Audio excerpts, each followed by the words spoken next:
All right, everybody, welcome back to episode 4 of 5 Minutes to Online Success with James Thomas. I hope you enjoyed the first 3 episodes. This one's going to be a little off the same path from the last ones. Today, we're going to talk about website cost. Title of the video is Free Websites Are for Hobbies. In the last month and a half, I've seen a lot of people coming to me and saying other people are offering them a free website. Well, what's the catch? Well, how can they offer me a free website where I have to pay for it everywhere else? And I want to kind of get into some of those details of what is a free website, what versus a paid website, and what makes the differences between the two. Right off the cuff, the very first thing, depending on free website versus not free website, how much you should spend on your website, is you have to distinguish your goals. What are you trying to achieve online? Is this a mom and pop cookie company? Are you just wanting to make people know about your cookies? Are you a true professional business, a doctor's office, a physician practice? Are you trying to bring in more money through this, not just let people know about you? So once you know your goals, if your goals be to bring in customers, to bring in patients, that be an investment. And so you need to decide what is it going to take to properly fund that investment to get the goals and returns that you want. So immediately, let's look at why websites cost money to begin with. There's a lot of different types of websites out there. You heard words, maybe CMS, content management service. These are word websites like WordPress and Joomla, Duprol, a few others. These websites are a website framework where you can buy templates for different themes, depending on the type of CMS website it is, will have different looks that you can go with. That being said, that's just a start. From that point, you still have to make that unique to your own business. That's where the cost for a website comes in. All websites, like anything else in business, is time or money. Are you going to spend the money to have it done, or are you going to put in the effort yourself? With a website, the cost involved with that are that learning curve that you would need to be able to build that website yourself. How do you edit the size of a photo?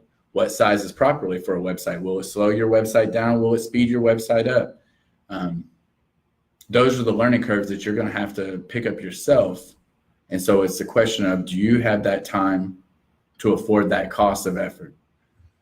That's where mostly website costs come into play, is time. It takes a while for that person, that web developer, to edit photos, to find the proper content, to size it out.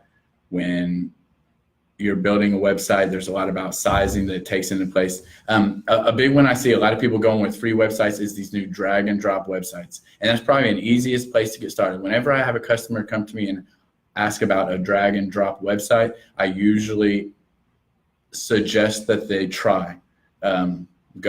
Go try to build your drag and drop website. See how it comes out.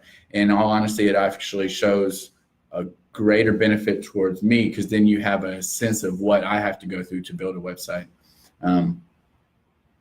So right there, it's your cost and effort. Are you going to take that time and effort to learn how to properly size and edit and build your website professionally to the way you want? Or are you going to pay someone to have it done? Past that, there are a few other pitfalls that I see with lower cost or a free website, where a company will cut costs to give you that free website, knowing that you won't be able to recognize where they cut those costs. Like I said earlier, there's always time or money. So if you're not putting up the money and they're not putting up the time, somebody's going to take that hit, and I guarantee it's not going to be the company. They're going to pass that off to you. The way they most often do that is through the internal SEO and coding of your website. There's a lot of particulars as far as internal tags, header tags, image tags, title tags, these things that have to be done uniquely for every website. If they aren't done uniquely for every website, that will reduce your search engine ranking horribly. And that takes time, and that time is cost. And so if they're not charging you for that, that means they're not doing it. That's a hit. The last part about the free website is expansion. You can put a lot of time and effort into a free drag and drop website, a Wix, a Weebly, And you will find out sooner or later that it comes time that you need to bring in appointments, you need to schedule events, you need to do some analytical advertising. That's when the costs come back. It's $75 a month, I think, to do analytics over at Wix. A free Google Analytics, just to add it into your website, I think they charge $75 a month. It's ridiculous. I hope we're at our 5 minutes, so I hope that gives a brief description of the difference between a free website and why you pay for a website. Websites in actuality are also general. It's mainly the time. How long is it going to take you to learn how to properly build a website?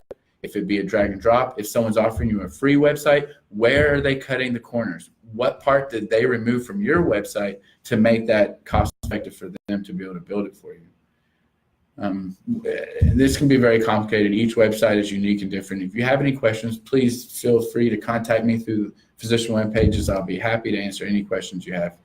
Once again, it's episode 4 with 5 minutes online success with James Thomas. I hope you've learned something. You have a good day.